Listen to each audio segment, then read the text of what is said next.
Welcome to another edition of the Peyton Chatagnier Show, presented by The Rogue. I'm Neil McCready. You probably figured out by now that's Peyton Chatagnier, Ole Miss second baseman. It is Thursday morning, about 10:45.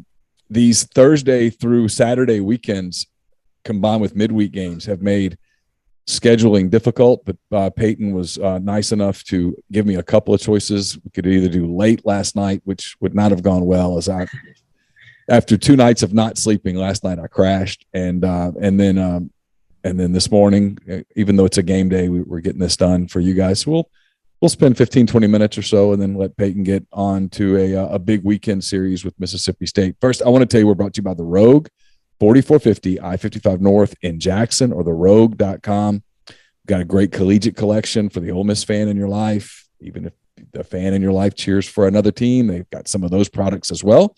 All the list items from Martin Dingman, Peter Millar, Jack Victor, True Grit, Halsey, Duckhead, so many other brands there at The Rogue, 4450 I-55 North in Jackson, therogue.com. Peyton, how are you?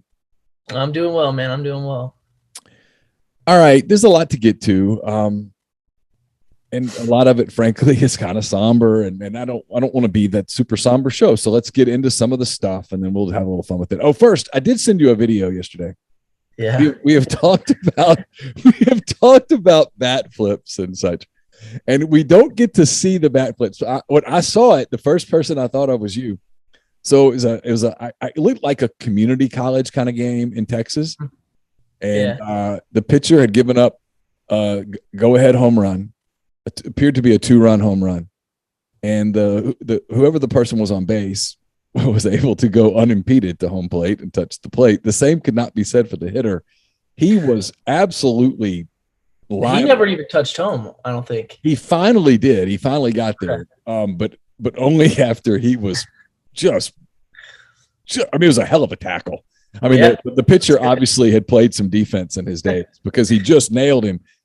I wanted it's silent, or at least on my phone, it was silent. I've looked for sound from where you could hear something that said, in your opinion, did the pitcher just lose his mind, or did the hitter say something going around? So what I have heard is I talked to one of my best friends, goes to school up in Dallas and kind of play around the same conference and stuff. And apparently what had happened is it had gotten to like 3-0 or something like that. The pitcher threw a fastball right down the middle. Obviously, the kid took it and then chirped at the hitter, said something, I don't know exactly what he said, but something along the lines of like, you're not touching this, whatever, probably called him some names. And then the kid hit a homer and pimped it. I wish we had a video of what the pimp job looked like. I'd pay money to see it. I really would. Yeah, because I feel like that would help us out of like, not that was justified what the pitcher did by any means. I don't think the hitter could do anything besides maybe talk bad about my mom or something that would make me want to do that. But like, I would love to see the pimp job and just see what it was like. I can't believe the kid touched home because he got rocked. I cannot believe he even got back up. So that was a hell of a tackle, and I don't think he saw him coming. No shot. And I wish like I want to see the whole thing unfold, and I wish there was audio because I want to know exactly. Like, I'm sure the hitter was chirping the whole time around and just pissing off that pitcher. But he said some magic. He had to have said some magic words. No doubt. I mean, obviously, he said something. Those games do get chirpy. Like, sometimes they get intense. Even like some of the guys on the team who played like at a JUCO before this talked about how here in the SEC, it's not that we necessarily hate every single player and every single team, but like in JUCO, it is a war. You go to every single game and they hate each other. So awesome. You respond. I can't remember your response, but it was funny. I laughed. Yeah. I want to know what the penalty is for that. Like, I don't even know what. I mean, Tony Vitello got 4 games for bumping an umpire. I mean, you get suspended for. He's got to be for at least a little while, right? At least 2 or 3 weeks, right? I mean, I don't know how it works, but I mean, that's crazy. I don't think you can just go tackle base runner. Yeah. I don't know. I think, and even the dugout, like they jumped out, but then it was like, I think everyone was so stunned, like there's no way he just did that, right? Like, there's no way he actually just went over there. But yeah, it was insane. You're right. The bench is cleared, but it took a minute because everybody Yeah, everybody had to get over the shock and go, oh, okay, I guess we should run out here now. But you could see everybody almost gasp, like oh no my God. way. Yeah. The announcer, it took him 20 seconds to get his thought straight to explain to the radio listeners what had happened. He just kept going, oh gosh, or whatever. And it was funny. Yeah. That's awesome though. All right, you guys, the first half of the SEC season did not go the way you wanted it to go. Obviously, you're 5-10 at the turn. Got Mississippi State starting Thursday night, 3-game set here in Oxford. I mean, you guys know the score. You sort of know where you are. What's the general mindset of the team going into this weekend? I think for the most part, we are taking the more, I don't want to say mature route about it, to where like we're not, at least I think I'm speaking for the team here. I'm not necessarily as worried about who is on the other side at this point. Like, it has gotten to the point where it doesn't matter if we're playing Tennessee, if we're playing State, if we're playing whoever it is. We got LSU and Missouri and everything still coming up. We have to win the games regardless of whoever it is on the other side at this point. For sure, it is a rival, and I think it's cool, and I love rivals because it's going to make the games even more intense and stuff. But I don't think the fans are going to necessarily agree with me on this one, but I think the game means the exact same as it will next weekend for us. It's super cool, and it's going to be packed, and I can't wait. But at this point, it's do or die for us. So yeah, because from a numbers standpoint, right? If you were able to take care of business against Mississippi State, well, then obviously the series at Arkansas gets big. And if you're able to have some success there, the series against Missouri becomes the biggest series. Right. And then if you have success against them, the series against at LSU becomes monumental. And then you come home to play A&M, and you're every win matters, and it becomes the big series. Yeah. I completely get what you're saying, and you're right. There will be fans who are like, no, there needs to be something super extra for Mississippi State, but because of the situation you're in, you can't afford to do that where you load up on Mississippi State and then you have a letdown when you go to Fayetteville, and where you're going in there knowing that you're playing a really good team and it's hard to win up there and all that stuff. And the one thing you have to avoid is getting swept at this point, right? You've got to go, hey, let's win one and then try to steal a series is probably the way you're probably thinking about it at that point. So, I mean, no doubt though. I mean, I would love to beat them 21-0. Like, obviously we won't beat State, but it doesn't even matter who we're playing at this point. All right, but it is Mississippi State, and you guys as a program, and this isn't all on, you haven't been there for all of these games, but I'm curious to get your thoughts. You're a thoughtful guy.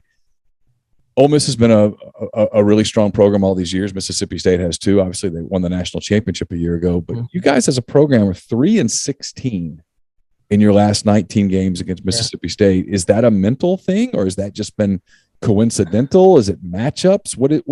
How do you sort of explain that? I think there's really, two things. A, they have been a great program the past couple of years. Like, there's no doubt about it. And not saying that we haven't either. There was some statistic, I can't remember. There's only 4 teams out there that have won 100 and something games. It was us, Vandy State, and maybe Arkansas. Texas Tech. That's who it was.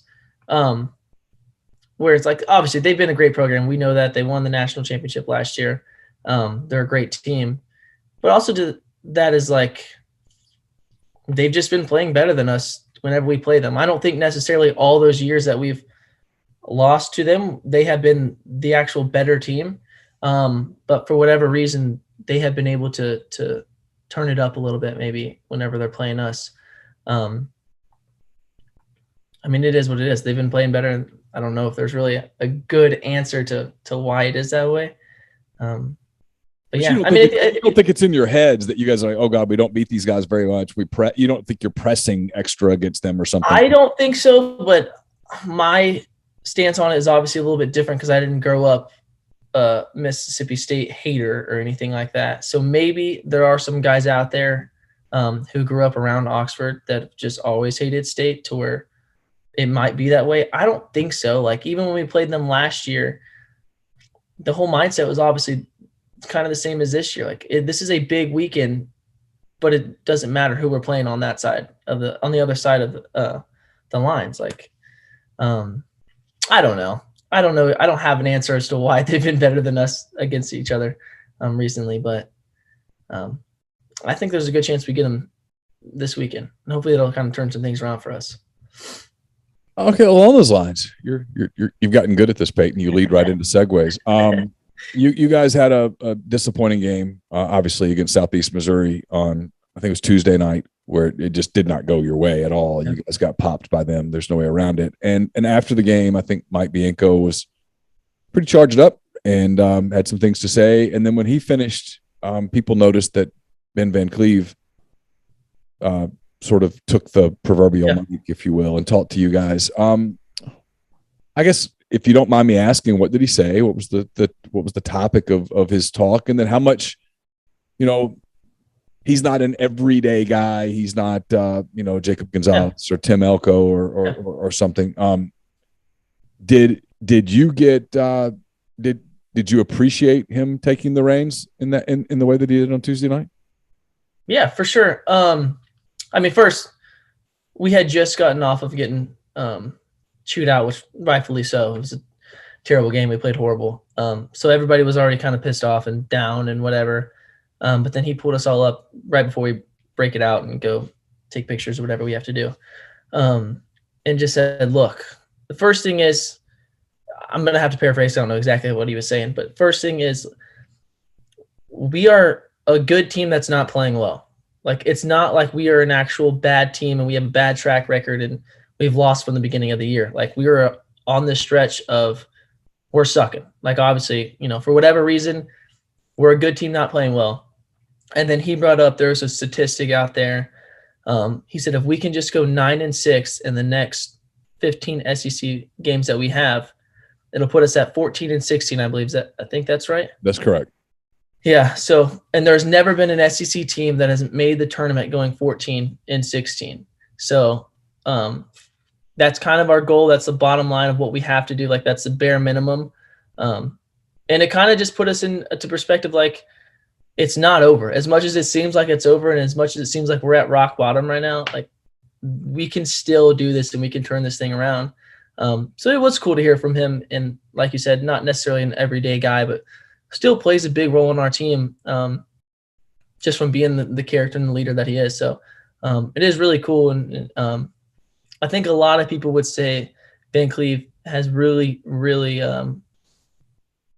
changed his ways a little bit and really impacted this team in a great way. It's really cool. Along those lines, and I'm curious about this because I don't cover you guys. Chase does. So I'm not out there every day. I don't know all the guys to where I know them from any personal level. But people who do, and it's so funny. It's funny how this becomes a criticism, right, Peyton? Is that they say it's a bunch of good guys. It's a bunch of nice guys. It's a bunch of guys that you would want your daughter to date. It's a bunch of guys that are going to be successful in life. It's a bunch of guys that are going to be successful in business or whatever, you know what I'm saying? But maybe there's not enough asshole in the dugout. Yep. Maybe there's not a couple of guys that, are throwing I'm a Cubs fan. I can remember when the Cubs got John Lackey to pitch on that team. It was a team full of young guys with, Chris Bryant and Anthony Rizzo and John Lester, and you had a bunch of nice guys, cancer survivors and guys with good stories and stuff. And nobody ever accused John Lackey of being a super nice guy. He's kind of a jerk. And they said we needed some jerk in there, people that didn't give a damn and it just, whatever. And that, the Cubs ultimately won a World Series, thank God. And anyway, people have said that about you guys, that maybe there's just not enough mean streak in you, just a bunch of good guys. Is that a valid criticism, or when you hear that, do you think, nah, it's not it? I don't think that's necessarily. Another thing that Van Cleve did say is, how about we all play a little bit more selfish? As weird as that sounds, like, if we can collectively, it's going to be kind of hard to explain, but if we can collectively play selfish, it will benefit the whole team. Kind of along the same lines of what you're saying is, like, maybe care a little bit more about your own self and how you're doing and everything like that. But I don't think it's to the point where, like, we have no grit or like we don't have any dog or fight in us. Cause I promise you, like, we care more than anybody else out there cares about us winning. Like, it's hard to say that the fans out there that are tweeting at us, they don't care or they don't see what I don't know. Do you almost need someone to bat flip you and taunt you? Do you almost need someone to say something? I mean, I have said that in a couple earlier podcasts. Like, I love it whenever we play Tennessee and they're going to be chirpy and yelling at us because it fires us up. And that has kind of been our mantra lately. Like Coach Clement even said it. How about we play with a little bit more edge to us, but it's hard to do with like teetering the line of where you're going to be a douchebag and where you're going to be like, just a competitor. Yeah. And especially if it's not your natural state, right? Yeah. No, it's true. Like there's definitely guys out there, like Jacob Gonzalez is not going to go out there and tell the pitcher to F off. Like it's not how he is. No. And so he'd be getting out of his own head if he did that. Yeah. And that to me doesn't mean that he's any less of a competitor than somebody else that's going to, Oh, for sure. Like Van Cleve loves to chirp at people, and that's just the way it is. Like, but I do think there is a little bit more to it, and having a little bit more grit, having a little bit more of an edge to you helps out. And we actually, I don't even know if I'm necessarily supposed to say this, but we kind of took that a little bit too far in South Carolina. Eventually Coach B had to tell us to tone it down. Like it got to the point where we were doing too much, but I would almost rather that right now where Coach B is going to have to tell us, hey, you don't need to shut up. Like that's too far. That's too much at this point. Because it shows that you care and it shows that, it means a lot. So we get fired up. I like it. I don't mind it to a certain degree, as long as you're not, crossing the line, which I said it's kind of hard to do, but yeah, I don't mind it at all. I think we should have played with a little bit more grit. You addressed you're from Texas. We talked about the Ole Miss Mississippi State thing. So I'll kind of skip past that because I think you've addressed it. You guys are young people. I was listening to Sam Presti, the general manager of the Oklahoma City Thunder, and he was talking about, outside noise. And he goes, it's easy to talk about how you're not going to pay attention to what people on the outside are saying, but young people and hell, old people, but young people are on their phones. I mean, I have two kids in college that are roughly your age, and they're constantly on their phones, probably more than you are. But you guys get on a bus and you pull your phone out. You get off the plane, you pull your phone out. You get into the locker room after a game, you get on your phone. You see things, whether you want to see them or not. You see things. When you see all of the outside criticism, and I know you and I talked about this before we got started. You signed up for this. You signed with an SEC school. You knew there was going to be a microscope on you if you played baseball at Ole Miss that would be bigger than the microscope would be on you if you played at Sam Houston, for example. Yeah. I think that's fair. Yeah. But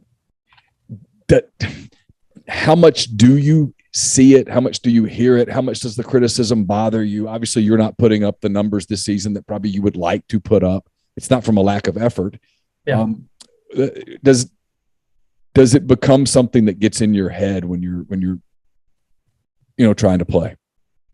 I think it is impossible to say that you can completely ignore it. Like it is impossible, especially like if I get tagged in something in Twitter, I'm going to see it because I have to look at my mentions or something like that. Like it's impossible to completely disregard it. But we've talked about it. Like there's guys on the team that have had to just completely get rid of social media because it comes to such a problem. And especially right now, and this isn't our whole fan base because there's a lot of people still backing us and still loving us. But I think with any fan base, if you're losing it like this, like we are, it's easy to get mad at us and it's easy to say, what they think they see is right and whatever. So to say we don't see it is impossible. You have to try your best not to. And if you are going to look at it, you have to be able to take it with a grain of salt. And not that every time everybody's wrong. Like sometimes what they're saying is true. And, yeah, I'm not hitting well, like there's obvious stuff like that. But yeah, it's hard sometimes to not see it and to have it not affect you. But hopefully for the most part, you can take it, not as a good thing, but kind of fuel your fire a little bit to realize like, hey, I know you're telling me I think I should be benched or I think I shouldn't ever be playing anymore. but I promise you, I got way more to prove than what I'm doing right now. And, you know, hopefully you can take it that way and more so the light of fire underneath you. Yeah, add wood to the fire. Sure. Exactly. I always say that wood word, so I always like to say that. But same with, like, Coach B even talked to us about it yesterday. He said, you know, as much as it sucks, social media is around us now. There's no way you can not look at it. He's like, but if you're the guy that it's going to affect you that much, he said, I can't force you to do anything, but please just delete it. Like, don't even look at it because it can ruin you and it can really destroy you. And I can't imagine Coach B's Twitter handle right now. I couldn't imagine it. But you did the segue thing again, Peyton. You're really doing well. Along those lines, obviously, there's more chatter about Mike Bianco's job security, and so with that, there's other coaches that are on his staff. You know these people. I mean, you know them. You know, as more than just a coach at this point. I mean, these are people that you respect and love and play with and hang. You spend a lot of time with the people inside those programs, knowing that stuff's out there and it's real. Does that put pressure on you? Is that something you guys ever even talk about, or is it kind of unspoken that, hey, we're there's stuff that we can't control here and we just have to do our jobs? That's pretty much what you have to do. Like, we don't really talk about it within the facility. Like, I'm never going to bring that up to him or to anything like that. What sucks is it's our performance. Like, it's the players. There's only so much that, I mean, Coach B gets so much hate and everything like that, but there's only so much he can do. Like, he can't go up there and bat. He can't go up there and pitch for us. Like, if you're going to get mad at anybody, get mad at me for striking out, not for Coach B for playing me. You know what I mean? Like, I understand. It's the same thing as fans getting mad at us for not playing well. They're just really passionate and want us to do well. We don't really talk about it that much. It is what it is. And I don't know the history, but I guarantee you this isn't the first time that it's been like this, you know? And I don't think he really reads into it too much either, which is good for all of us. And the coaching staff as a whole, I think I've talked about it before. Like, they're what makes this program great, to where we're allowed to have the culture that we can have and the friendships and stuff. Like, I'm up at the facility 2 hours before practice because I just want to hang out with everybody. Like, it's the culture, and it's more than just this year for me, as like when it talked about the coaching staff. They really build you up as a human being, not just a baseball player. So I hope Coach B doesn't read too much into it, and I don't think he does. But yeah, I get it. I get it from both sides. Well, hey, I told you this before we started. I'll say it publicly.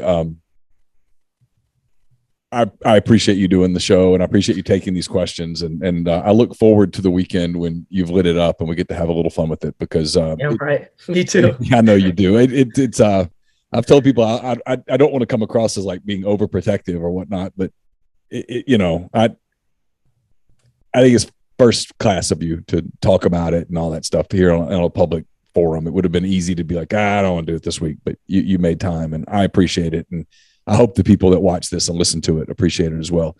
Big series for you this weekend. I know that. Good luck. Have fun, and hope it goes well, and look forward to visiting with you hopefully next week. Thank you. I appreciate you. That's Peyton Chatagnier, Ole Miss second baseman. Again, please don't forget this show brought to you by The Rogue, 4450 I-55 North in Jackson, therogue.com. Great collegiate collection. If you're getting your summer wardrobe, you're wanting to add some things to it, they've got all the latest from the best name brands out there. If you're needing a suit for wedding season, that kind of thing, make sure that you go to The Rogue. They're going to make sure you get fitted and you're not looking like you just bought some boxy suit off of a rack. You're going to look good and feel good when you walk out of The Rogue. Again, 4450 I-55 North in Jackson, or therogue.com. So for Peyton Chatagnier, I'm Neil McCready. Enjoy your weekend. Be safe out there, and we will talk to you next week.